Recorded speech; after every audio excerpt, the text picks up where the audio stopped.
From Los Angeles, the home of film and television, this is Film Music Live, a webcast featuring outstanding composers, orchestrators, filmmakers, and more from the world of music for film, television, and video games, talking about their work and answering your questions.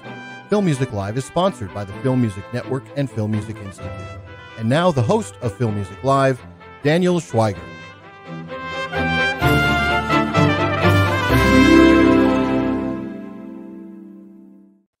Hey everyone, I'm Daniel Schweiger, and welcome to Film Music Live, the show where we get to ask the questions to today's top composers. I'm very happy to have you here. When French-Greek composer Alexandre Desplat brought his distinctly European melodic touch to Hollywood to rise to studio stardom in a way reminiscent of such creative emigres as Maurice Jarre and Georges Delerue, one of Hollywood's many shining talents to come aboard Desplat's thematic approach was George Clooney.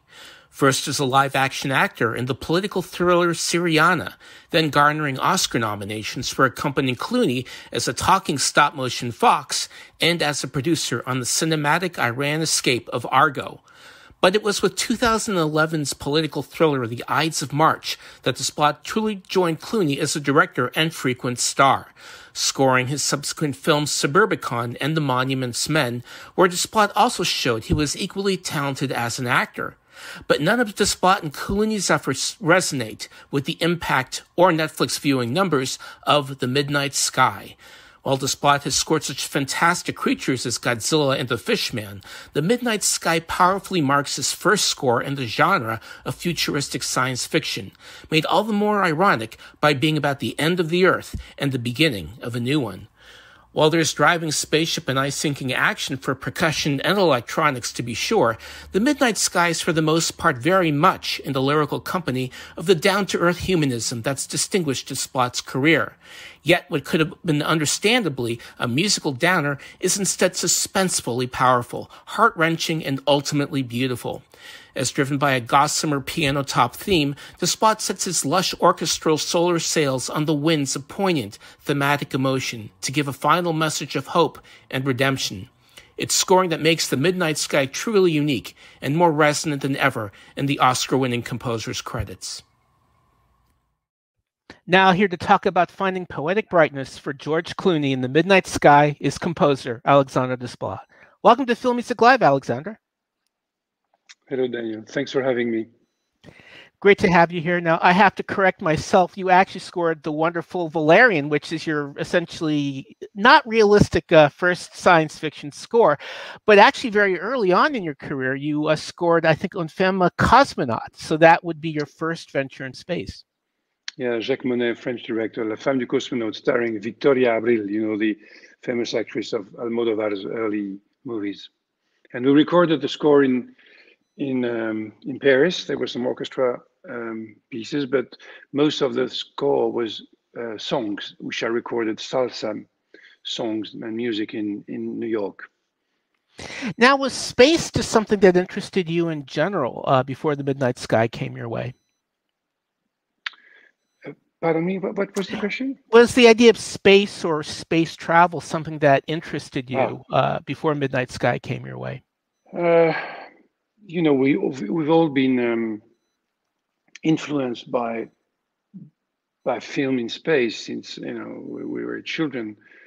But you know, this movie is it's yes, there's a spaceship, but it could be anywhere else. It could be dangers at sea. It could be danger in a desert. It could be. What is important in this film is the human beings struggling to survive. It's a survival movie, and an apocalyptic survival movie at the same time. It's interesting in the film that essentially kind of space is the hope of the film and Earth is the reality of what's going on. And it really struck me that I was watching it, you know, that the film could have been an utter downer, you know, very depressing film, but the music, it's so vital in giving a sense of hope and perseverance to the film. Was that something that George Clooney always wanted right from the start, that there would be an optimism about the music in particular? He knew that the score would have a poetic deep emotional strength. Clooney's character in the film, Augustine, is the center of the story. And very quickly, there's this encounter with a little girl. So you have this man who's an old man dying, who found a planet where human beings can live. So who invented the possibility of a new life. And this little girl who could be the next survivor in this new life. So it's, aside from all the sad moments, the apocalyptic dimension, the dangers that both on the spaceship and on the Earth the characters are experiencing, there is actually a lot of hope and a lot of humanism, as you said. You know, it's especially in the scoring. It's really interesting because I didn't get that the girl that he was with, I think, was in his head. How did you want to play that relationship in the score? Very genuinely, you know, it had to be true. We had to accompany their slow bonding and complicity. When he first sees this little girl abandoned on the base, he doesn't know what to do, and he has to become a mentor, a father, which he's never been able to do in his real life. So it's like going back, you know, it's like a strong flashback into his early life, where he didn't have a child, and suddenly he has to take care of a child and guide her through dangers and take chances with her to, you know, when they decide to go outside of the base, we know that they're going towards death. And it's the same on the spaceship, actually. They all see they are safe as long as they're inside. The second they go outside, they're in danger. So there's also this same symmetry between the up there in space and down there on Earth. Now, tell me about developing the main themes for the score. Well, there is this main theme full of hope, and which is rather emotional and lush and very, you know, it's a melody that you can reproduce. So this theme is, you can hear it at the beginning of the film, but actually you can't really analyze it because it's played much slower in the high register when the base on the Arctic ice ocean is being evacuated. There's a lot of noise, a lot of, you know, very strong sounds over there, and I had to score that piece, and I was wondering what I could do, because if I would play that as a, you know, a big turmoil of you know, action kind of score, it made no sense because it's the first scene and we don't know the actors, the characters, so we are attached to nothing. And it came later to me that I could actually use the theme that comes later in the film once I had found it. That's the once I had written it and play it at the opening of the film. So it actually opens the film and bookends the film. Now, you know, it's interesting. There's a lot of stylistic approaches in the film, and there's even a little bit of jazz, which really caught my ear.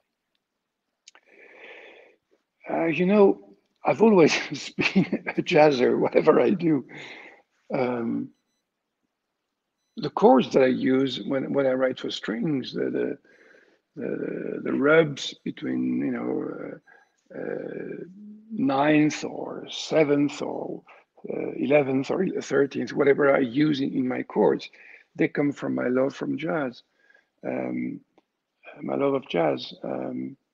Yesterday I was playing "Never Let Me Go" on the piano, trying to find chords, and and find my way through that standard.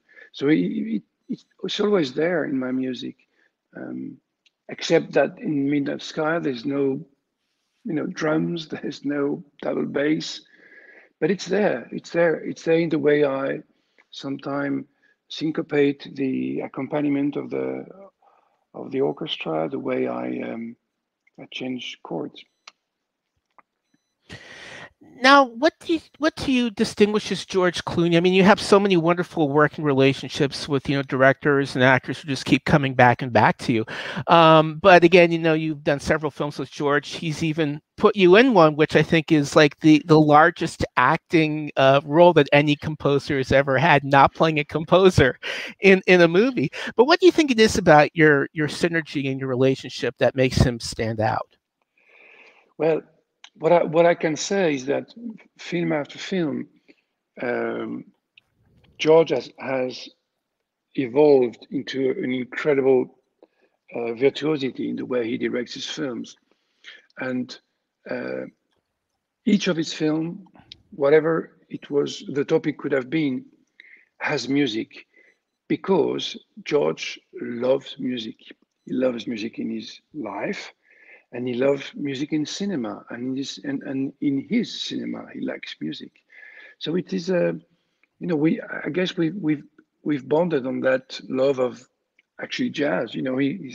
His aunt was Rosemary Clooney, and she was a great jazz singer, and he always refers to these years where he was on the road with great musicians that would play with her. Um, and I can tell when I send a piece of music to George, or I play it in a room, could it be in my studio or in a recording studio, I can feel how music touches his soul. It's not something just, okay, I need music for my film. No, it's deeper than that. It goes really deep in his system, and so it goes through also through the system of the film. Um, and he's very quick at responding to the cues I play. Very quick at giving guidance if he feels that I'm going too much here, too much there, not enough here, not enough there. He guides me, and uh, and very quickly I find a way because he's sensitive to what I do, and so it's a wonderful relationship. It's quite rare. One I think one of the most effective musical scenes in the film is how you play the suspense is the meteor shower when they have to go out and repair the radar on the ship. Tell me about the challenges of scoring that scene and essentially the fatality that you kind of know is going to happen, but you don't know where it's going to happen. Well, there's one important factor. I took the decision to not use the wide range of brass that I had with the London Symphony and the wide range of percussions, unless I would be outside of the base or outside of the spaceship. So when you're inside, the music is kind of almost, I wouldn't say muffled, but it's restrained. It's mostly the string orchestra that drives the story through the music. When we go out, I let the orchestra blast and be full of power. So for this scene, I knew I had to be very, very, very strong in terms of electric energy.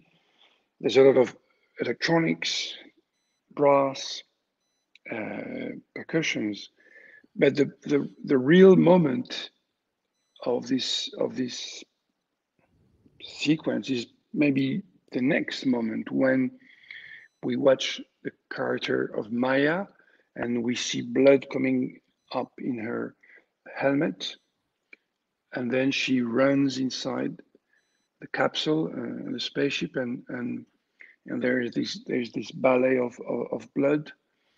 So it's a very, very long sequence that goes from huge, ominous to precisely ominous, like maybe more like a horror film, but with a lot of emotion at the same time. We need to feel what she's experiencing. I'm trying to be with her inside her helmet, and and so that we feel her panic. Now, what for you was the most important emotional scene in the film to score? I guess that was one, the death of Maya.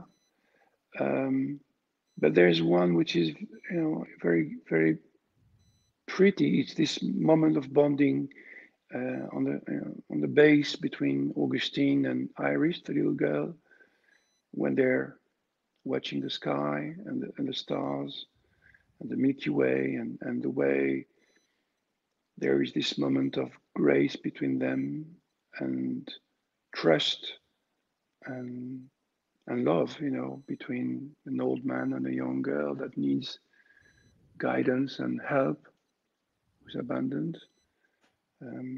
That I think that was a nice bit. But there's also the last scene when they go back. Well, not the last scene, but the penultimate scene when the spaceship, a capsule, decides to go back to Earth. They take the risk of going back to Earth, and there's a very beautiful montage where George had used as a theme track Clair de Lune by Claude Debussy, the orchestral version, and I had to replace that, which was very painful and scary and difficult. But you see, that's another great move from George. He was attached to this piece of music, but he allowed me to suggest something and try and produce. I mean, and write something that could work, replacing Debussy. And he was open to the possibility of it. And when I sent the music, he liked it, and he was able to forget what Debussy was doing before my piece of music. That's another great talent of George, to have his collaborators bring more than what was expected, and elevate our craft to another level. Now, I imagine, was this all completely done before all of this happened, or was it? What did you score it and have it performed after Corona happened? Oh, no. Unfortunately, everything happened during Corona. I was hoping to come to Los Angeles to work with George, and I was banned from America by your previous president, who we can't say the name of.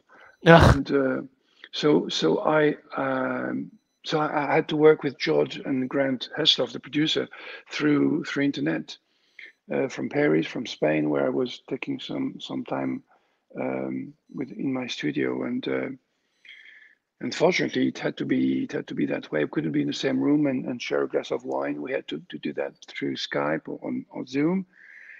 And the recording, when came the time of recording, it was the same issue. We could not record in the same city together. And I could have gone to London to record, but I would have to be in quarantine for quite a time, and I didn't want to do that. So Netflix was really great. They organized an incredible system between Abbey Road and my studio in Paris, and George in Los Angeles. George and Grant would wake up very early, and in the mid-afternoon here in Paris, we would sit, all my team, in front of my screen with Solre producing the score with me. And unfortunately, I could not conduct, but and the LSO London Symphony was in London at Abbey Road, very far away from each other. It was, I guess, very painful for them too, to lose the this cohesion that they have, because when you play violin, you are two violins for one desk. In that matter, they had to be separate, one desk from one violin, separate by 2 meters, which is very strange. Usually they're like a pack of wolves, and they couldn't be a pack. So it was very, very tedious. And at the first session, it was really, really difficult for everyone. And then we found our pace, and we found our energy back, and and our routine for several days. And I think we came up with quite a good recording sound. Pete Cobbin was recording, and unfortunately, we had to record only 50 musicians at a time because of COVID. So we only recorded the strings, then the woodwinds and brass, percussions. You know, it's something that I don't like to do. I like the director to hear the full orchestra live because I think that's what what that's worth. You know, you come into a large, fantastic studio like Abbey Road or Air in London or Sony or Warner in Los Angeles, and when you hear the full orchestra, it's a fantastic emotional moment. And then eventually you can separate, you know, a soloist or a section here and there when really it's needed. But recording in stems, it's so tedious and so frustrating for everyone. And there again, George was very graceful and patient and confident, you know, trustful that I could go through and that they would, at the end of the day, the score would be as he would expect it. Well, you know, for what it counts, it sounds absolutely lovely, and I would have I would have thought it was recorded a year ago for what it counts. Now, I'd love to get. Sorry. I wish. Yeah, I'd love to get to some of our audience questions, and we've got one from Swen Amon.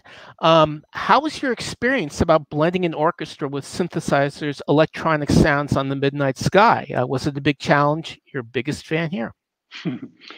Well, thank you, Swan. You know, funnily enough, I always use electronics in my scores, except they're kind of hidden or, you know, you can't really tell. Of course, if I do King's Speech or I don't know, Little Women, there's no electronics because it would be wrong for the purpose. But in that film, there is a lot, and I love doing it. I love playing with my keyboards and looking for sounds, but I like sounds that whether they are very specific and you can hear them, they come to the foreground, or they're really all interwoven with the orchestra. In many scores that I've done, in Birth, there was in 2004, there was a lot of electronic and it was mixed with the orchestra. It's something I think that works beautifully if you use the right sounds and it's made with taste. I love doing that. Now from Pascal Dumange, what is your process when you start to compose music? Is piano your first instrument? No, because I'm not a pianist. You see, I'm a flautist. So I don't compose on flute. And I've always said that to compose is to think before anything. Noodling on the piano can be useful, but it's not, you know, it's good at some point to break a chord that is resisting to your brain, but and to play a melody to the director, but it's really it takes me a lot of time before I start writing because I want to have the overall idea of what the score should be, how it should evolve, what kind of orchestration, electronics, no electronics, brass, no brass, who's the lead, is there a lot of music? No, should it be playing this character? All these questions are too important for me before I can really play. And then when I have found ideas, I sometimes fill a whole notebook of little motifs. Sometimes it's 1 bar, 2 bars, a chord. And then I quite immediately, once I have found my ideas and they start to be put together, I orchestrate right away a demo on my machine into Digital Performer with all my fake orchestra, and in a few, you know, in a very short time, I orchestrate a piece and I send it to the director, and it's already ready to go, ready to be played somehow, because there's from the flute to the double bass, everything's there. Now, from Sachidanand, what was your reason behind picking a not so mainstream software like Digital Performer as your focus? Well, I've been working with Digital Performer for a long, long time. I wish to start and also to use other um, softwares like Logic, because I think I should also learn Logic, because it's also become a very good software now. I don't know, when you start working on the software, it has to be totally organic, totally flawless. You shouldn't have to think. It's like when you play an instrument, your fingers just move on the instrument. And when I compose or do my orchestrations on digital performer, I don't want to think. I just want my ideas to go through from when I said I don't want to think. I don't want to struggle. I want my ideas to go directly into the machine. And I know the machine very well now, so I don't have to struggle. It's just all my shortcuts are very, efficient and very fast, very fast. Now, here's a question from Alphonse Martins. Can you describe the importance of Ravel and Impressionistic music for yourself? It's very important, very important. I think it's very strange. When I was a kid, my older sisters used to play piano at home. They were both playing piano. And they were playing, of course, what most pianists play, which is the 19th century repertoire. And as I started to be interested by music, could it be as a flautist or later as a composer, I was obsessed by classical music, which means before the 19th century and after the 19th century. The 20th century is my century. And I was, attracted by the music of that century more than the 19th, which was just before. And Ravel is at the turn of the century, so is Debussy. And the French composers at that time were incredibly prolific, virtuoso, inventive, poetic. And I remember, at the time it was very expensive to buy a score to be able to write a full score, to read a full score. And so, but there was a place where you could rent them, like in a public library, and I could rent Ravel scores and Debussy scores. And I remember renting Daphnis and Chloe. And Daphnis and Chloe, there's some masterpieces like La Mer by Debussy, or Daphnis and Chloe by Ravel, or The Rite of Spring by Stravinsky. If you want to be a composer, you need to know these pieces and dig into the orchestration, the structure, analyzes the piece, and that's where it started. And then I listened to the quartets, Debussy, Ravel, and I was obsessed by that, obsessed by the quartets and the way everything was interweaving and all the counterpoints and the technique. And so Ravel is a crucial turn in my education. Now, Family Lankman would love to know, how do you see the evolution of film music? Well, it will follow the evolution of cinema. Music has evolved since 1916 or 18 when the first film was scored, and 1908, sorry, Saint-Saëns, and in the 40s, in the 50s, in the 60s. I was watching again The Vikings, which is one of my favorite scores by Franz Waxman. Love that. It was on TV. Yeah, it was on TV 2 days ago. And there's some fantastic moments of music there. And it's Waxman, right? Yeah. No, actually, it was Mario Nasimbin. No, it's Nasimbin. Yeah, Mario Nasimbin. Sorry, it's Taras Bulba is Waxman. Kirk Douglas will not forgive you.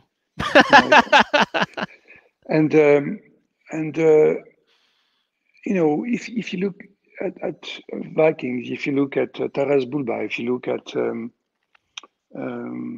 Spartacus, all these films that I love with great composers like North or Waxman or Nasimbin, But the way of scoring is different from what we do now, because the movies were different, because the emotions were different, because the psychology of the characters were different, and the way you would show the relationship between a man and a woman, a man and a man, the way society was built, it was different. So art has evolved, and in, of course, cinema has evolved, and the way we use music in films is different.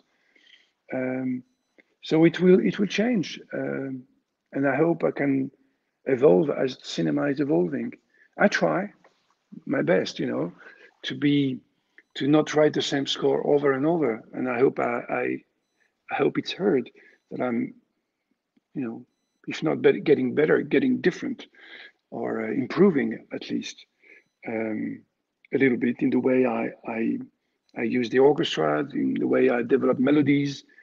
Now, the only thing I could say is that to write a melody is something very difficult, and we have a master at melodies like John Williams. We had Jerry Goldsmith. We had, there's still a few great melodies, but not that many. And I think the young generation should also, think about that. It's not just about, filling the screen with a lot of noise and a lot of energy, electric energy. It's also, music is more than that. It's many, many things, and melody is one of them. Now, Dale Turner would like to know, can you elaborate on sensing a vibration from the screen after applying your music, and the steps you may go through till you've achieved such vibrations that signal the score is right? Well, we often say that, when the music is right, it's like spaghetti. When it's cooked, it sticks on the wall. Well, the score has to be the same quality. When you find the right balance between a melody line, a tempo, an orchestration, suddenly you find that something is bonding very strongly with the film, and it doesn't come always at first sight. It's not love at first sight between the music and the film. Sometimes it needs a bit of exploration. The more I go, the more I try to be watching at the film from far and getting closer and figuring out how I can dance around the actors playing in front of me on screen. And what I call a vibration, an image is a combination of many things. There's the production design, the lighting, the way the camera moves, the way the actors move in the frame, the pace of the editing, what is important in the sequence or in the scene. And I take advantage of all that. I put all this in my brain and I try to use my eyes, and when what I write seems to be vibrating with all these elements, when I say vibrating, it means that it's turning. It's like a wheel that suddenly is really turning at the right speed. Then I think that I found the score of the film, at least for a sequence, because there's still usually a lot of many more minutes to write. But when I find this magical object, I try it everywhere in the film, and if it's the right magical object, it works everywhere. You know that you found the right vibration. It's a very instinctive thing, and also synesthetic rapport between your brain and the image. And I have a very strong rapport between my eyes and art in general. Could it be paintings or sculptures or cinema? Now, Louis Versalini would like to know, would you like to extend your, we can all get back to acting. Is acting something that you would like to seriously pursue? Well, I've proved myself in Monuments Men and nobody cared. So I guess Oh. I've had to move on. Now, Med Brum. Now, I think you should keep going, dude. So, Med Brahmin would love to know what is your approach when writing a completely different work from the previous one? How do you deal with musical muscle memory?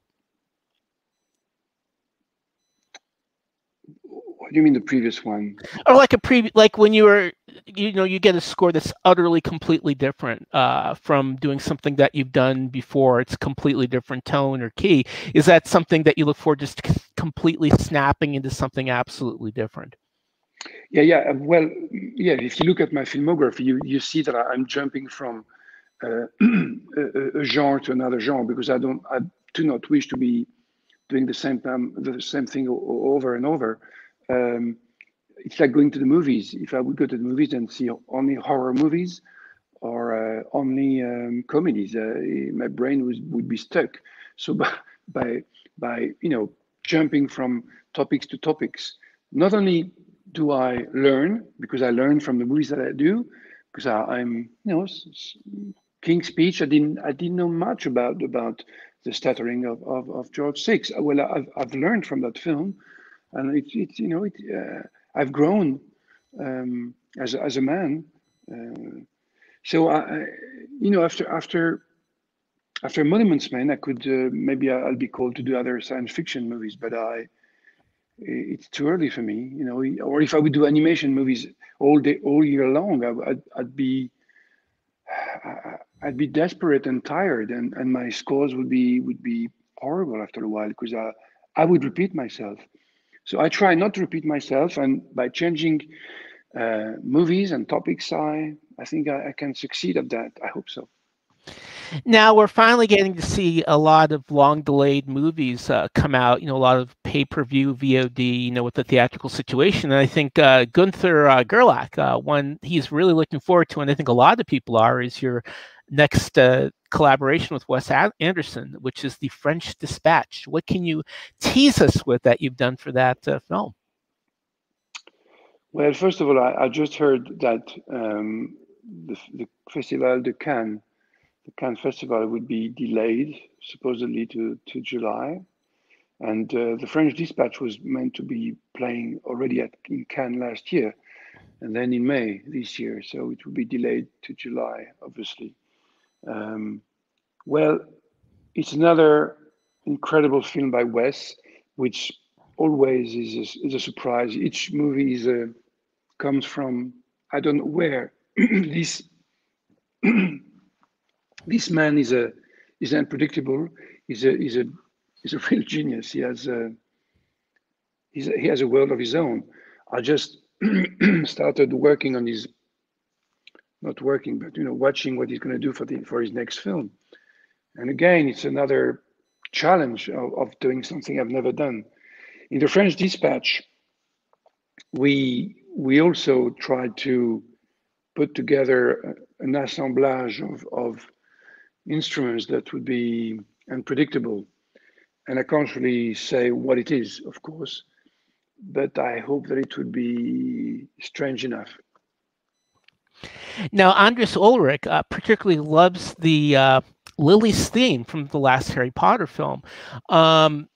Have you ever scored a scene that you just loved the music in, and it was like a small part of the film? It wasn't like the biggest musical part of the score, and you said, "This is so good for this little scene in the film. I wish I could apply it somewhere else." Or does it only have to be there? It happens all the time.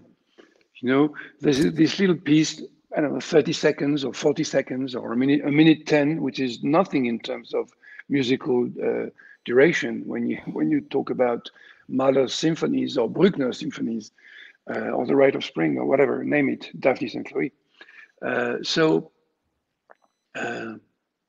sometimes you find this you think you've composed a little gem, but it's, again, nobody cares, but it's too small to be a gem. It's just, but that there's a chord progression or this little thing that you've done with the counterpoint or adding a bass flute in the background that nobody cares about, but you're so proud of it. But yes, it happens all the time to be proud of something that nobody cares about and nobody will remember, but you've achieved something and maybe you've progressed. You've improved because you found this little piece of music, and someday I think subconsciously you might use this idea or this combination of sounds in another piece one day. Now, one of your frequent collaborations is with the director Roman Polanski, and you scored J'accuse about the Dreyfus affair. And I'd love to see this film. It hasn't come out over here. But Jürgen Gerlach has a question, which is the music practically sets in very late into the film at the point where Jean Dujardin's role changes from the hunter to the hunted. Was it a mutual decision of you and Roman Polanski to essentially, I guess, start the music late? Absolutely, absolutely. Very early on, we discussed about that, and I said that we couldn't stop the music. There was no reason the music should start. We need to believe that we are in 1890 in France with no artifact, without cheating, and the way.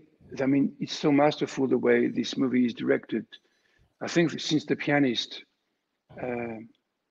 It's really another masterpiece since The Pianist, and I hope that the American audience will watch this film because it's an amazing, not only an incredible chunk of the French history, but a chunk of anti-Semitism and an incredible directing highlight of Roman's genius. Sometimes you have to believe in the story that you're writing the music to, and the story is stronger than the music there in J'accuse, and only as your this person says, well, I forget his name, Günther, maybe. Only when the story becomes a thriller, the music comes in. And it had to be that way. We had to leave the actors alone, the production design alone, the camera moves alone, and wait until the right moment. Now, to wrap up our questions from our listeners, now Donna Joan Lackluster has one of my favorite scores that you've done, which I'd love to see a release of, which is this amazing fairy tale movie called Tale of Tales. She thinks it's one of your greatest soundtracks, but sadly, there's no album. Will there ever, hopefully, be one for this really wonderful, magical film? Well, for some reason, sometimes there's no album of the scores that I write, and that was a great experience. It was my third film, I think, with Matteo Garrone, and we had a great time. We recorded in Rome. And maybe someday we will, maybe if I'm lucky, there'll be one day a compilation of my works, and I will add some of these music in the box set, whatever it will be one day when I'm very old. But I'm glad that Donna heard that score and that she liked the way it was playing in the film. It was a great film, very very beautiful film. Matteo Garrone is an incredible director.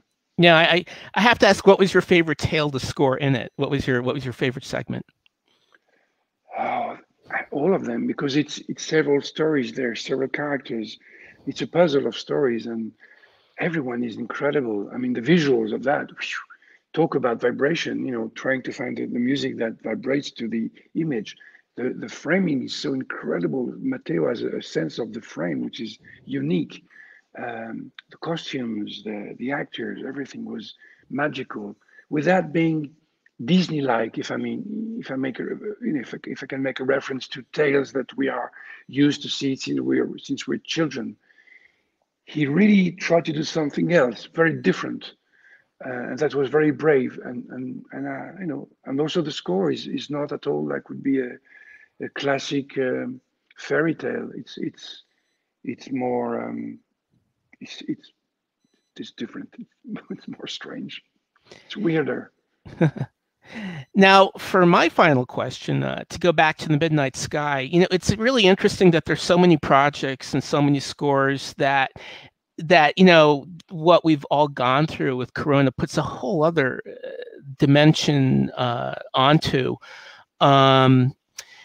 With the whole idea of themes and isolations and scoring this, during the pandemic, does what you're personally going through, with quarantine and whatnot, put a whole other kind of dimension into the music that you're writing, and maybe in a ironic way makes the score even better than what it would have been?